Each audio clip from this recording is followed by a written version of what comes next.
السلام عليكم ورحمة الله وبركاته. الله يحميك ويحمينا ويديم نعمه علينا كلنا، قولوا آمين. رجعنا لكم اليوم حلقة رمضانية حلوة. فهذا زميلنا من أيام الجامعة الدكتور عامر حب يشاركنا ويرجينا شلون نساوي أطيب وألذ قطايف بالجوز رمضانية وطيبة، بدها تعجبكم. تدعوا لنا عليها. قولوا بسم الله وصلوا على النبي، يلا نشوف مع بعض. السلام عليكم، كل عام وانتم بخير اخواني واخواتي. ناصرة شهر رمضان المبارك ينعاد علينا وعليكم وعلى الأمة الإسلامية الخير والبركة إن شاء الله. اليوم راح نقدم لكم طريقة عمل قطايف الجوز. راح نبلش بالمكونات. مكونات العجينة يلي هي تتكون من كاسين طحين أبيض، كاسة سميد ناعم، 4 كاسات مي، معلقة صغيرة باكن باودر، معلقة صغيرة فانيلا، معلقتين صغار نشا، 3 معالق كبار سكر، معلقة كبيرة خميرة ناشفة. مكونات الحشوة: جوز مفروم حوالي 200-250 جرام، معلقة صغيرة قرفة ناعمة، معلقتين ل3 معالق كبار سكر حسب الرغبة، معلقتين قطر كبار، ومعلقتين كبار ماء زهر. القطر طبعا معروف بس نرد نعيده، كاستين سكر وكاسة مي، رشة ملح الليمون. وهلا راح نبلش بعجينة القطايف. أول شي راح ننخل المكونات. الهدف من التنخيل مو لأنه في وسخ فيهم، ولكن لحتى نبعد جزيئات المكونات عن بعضها، بالتالي بتتخمر أفضل.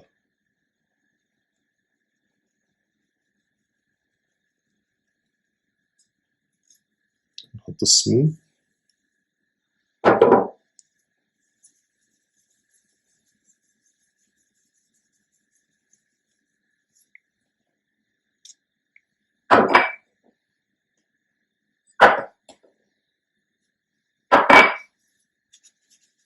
هلا راح نبدا بتحضير العجينه تبع القطايف. نحط طبعا المي انا دفيتها مشان يتخمر. راح نحط الخلاط،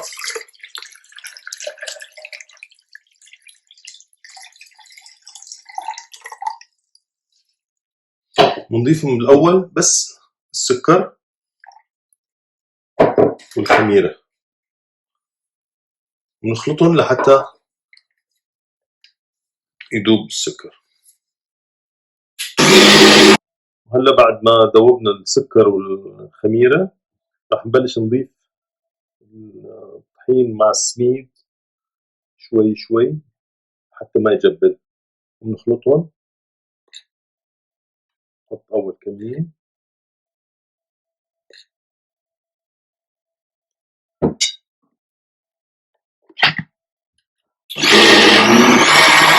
هي هلا بعد ما خلصنا مزج وخفق للمواد بيطلع القوام هيك،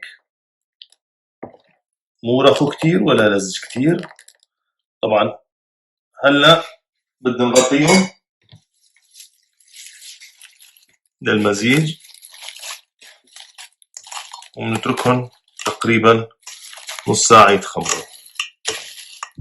هلا لحد ما تتخمر العجينة راح نبلش بالحشوة. تحضير الحشوة مثل ما حكينا 250 جرام جوز، نحط لهم معلقتين سكر. طبعا كمية السكر تختلف حسب الذوق، في ناس بحبوا سكر خفيف، في ناس ما راح احطهم كاملين. في عنا معلقتين قطر حتى يمسك مع بعضه الجوز، وماء زهر معلقتين تعطي نكهة وريحة طيبين، بالإضافة لمعلقة صغيرة القرفة. هلا بخلطهم.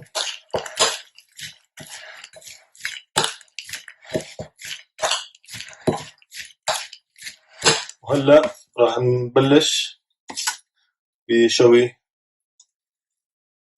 العجينة. بسم الله. طبعا رح نتحكم بالحجم، في ناس بيحبوها كبيرة، في ناس بيحبوها صغيرة. الحجم بتحكم فيه حسب المقدار اللي بتحطه.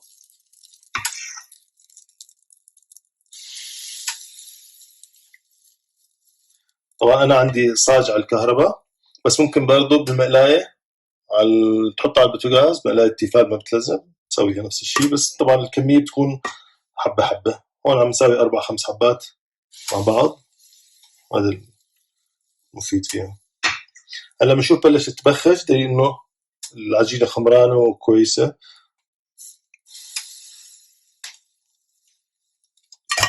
وهلا بس تنشف من الوش هون طرفها،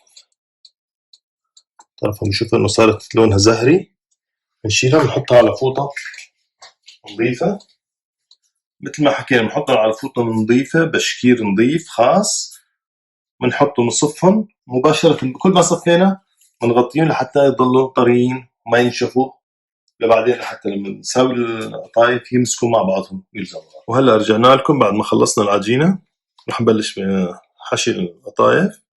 طبعا هاي القطايف نمسك نضغطها من الزاوية، نحط الحشوة،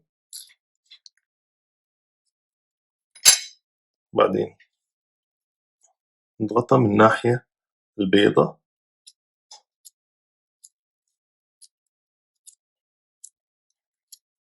حتى تلزق بعضها، نعيد عليها عشان ما تفتح لما نشويها.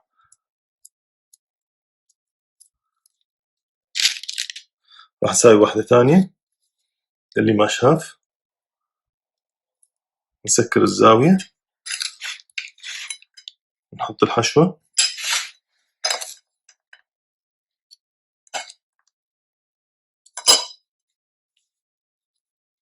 ونسكرها، ضغط على الحواف. أحيانا بتطلع الحشوة زيادة نشيل منها حتى نحسن نسكرها مزبوط ما تفتح معنا. بنعيد عليها مرة ثانية.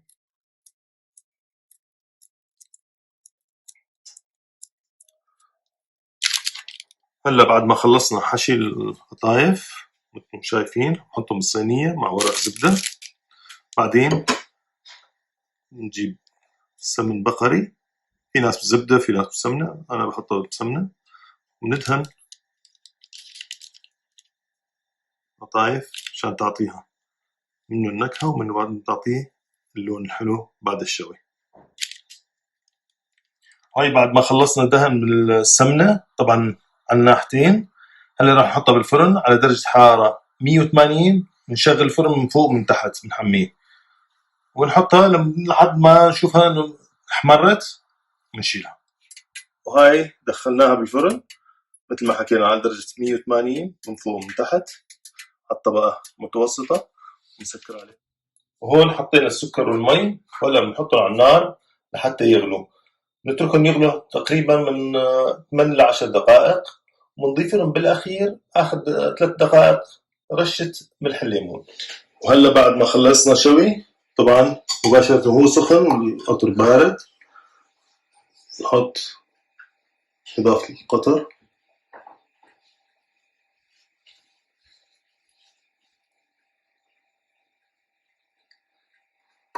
حسب الرغبة طبعا.